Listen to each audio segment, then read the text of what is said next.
HPV dhe kanceri i qafës së mitrës, gjithçka që duhet të dini. Sot do të flasim për një temë për të cilën mjekët thonë se duhet të flasim më shumë, por që për shkak të tabuve shoqërore shpesh anashkalohet në heshtje. Po flasim për HPV, ose virusin e papillomës humane, dhe lidhjen e tij të drejt për drejt me një nga sëmundjet më serioze të gratë, kancerin e qafës së mitrës. Statistikat janë sa alarmuese aq edhe shpresdhënëse. Nga njëra anë, kanceri i qafës së mitrës është një nga kanceret më të shpeshta të gratë në mbar botën, por nga ana tjetër, ai është pothuajse plotësisht i parandalueshëm nëse veprohet në kohë. Pse ky virus prek kaq shumë njerëz?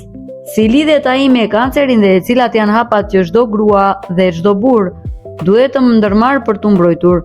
Sot do t'i spërthejmë të gjitha pa tabu dhe me gjuhën e shkencës. Përpara se të fillojmë, bëni subscribe që të mbështesni përhapjen e informacionit shëndetësor në Shqip. Le të thyejmë mitin e parë. HPV nuk është një infekcion i rrallë. Në fakt, ai është infeksioni më i shpeshtë të seksualisht i transmetueshëm në botë.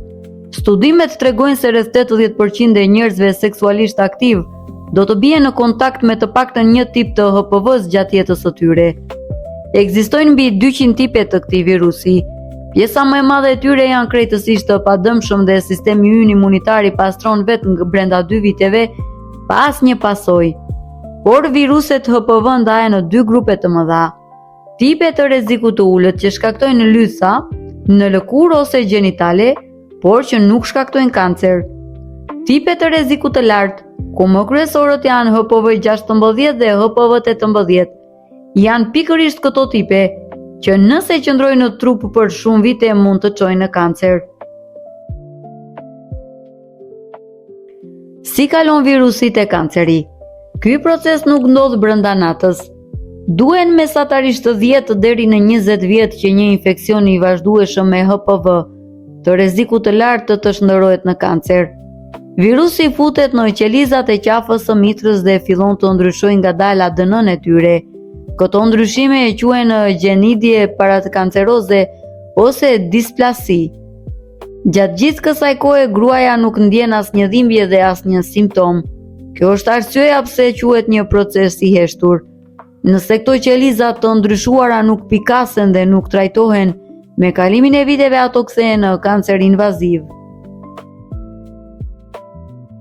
Simptomat dhe diagnostikimi, armët tona të kontrollit.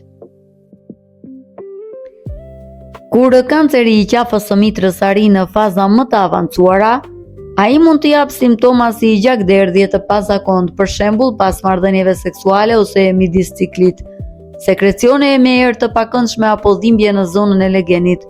Por qëllimi ynë është të ta kapim atë përpara se të shfaqen simptomat. Si ta bëjmë këtë? Pap testi. Papa Nikolau është një nga procedurat më të thjeshta dhe më të shpejta dhe pa dhimbje që bëhet te ginekologu. Pap testi nuk kërkon për kancer, por kërkon për ato qelizat e ndryshuara parakanceroze. Nëse i kapim aty, ato hiqen me lehtësi dhe kanceri parandalohet në mënyrë absolute. Testi HPV.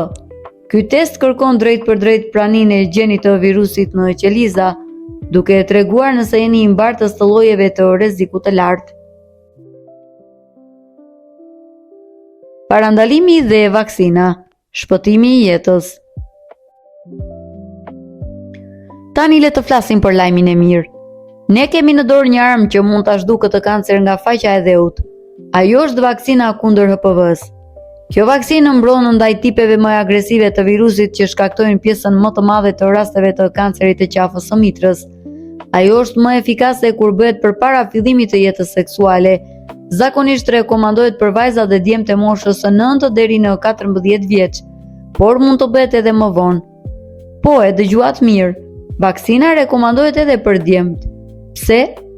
Sepse burrat janë mbartës dhe transmetues të virusit dhe HPV tek burrat mund të shkaktojë lloje të tjera kanceri, si ai i fytit apo gjenital. Duke vaksinuar të dyja palët, ne ndërpresim zinxhirin e transmetimit. Kanceri i qafës së mitrës nuk duhet të jetë më një frikë e madhe sepse sot ne kemi shkencën dhe mjetet në anën tonë. Gjithçka që duhet është ndërgjegjësimi. Një vizitë vjetore te ginekologu dhe një pap test mund të ndryshojë dhe të shpëtojë jetë.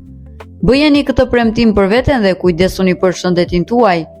Nëse e gjetët veten në këtë video me vlerë, ju lutem bëni like dhe shpërndajeni me nënën, motrën, shoqen apo kudo që ka nevojë ta dëgjojë këtë mesazh. Shkruani në komente nëse keni pyetje apo dëshironi të ndani përvojën tuaj me pap testin. Qëndroni të informuar, qëndroni të shëndetshëm dhe shihemi në videon e radhës.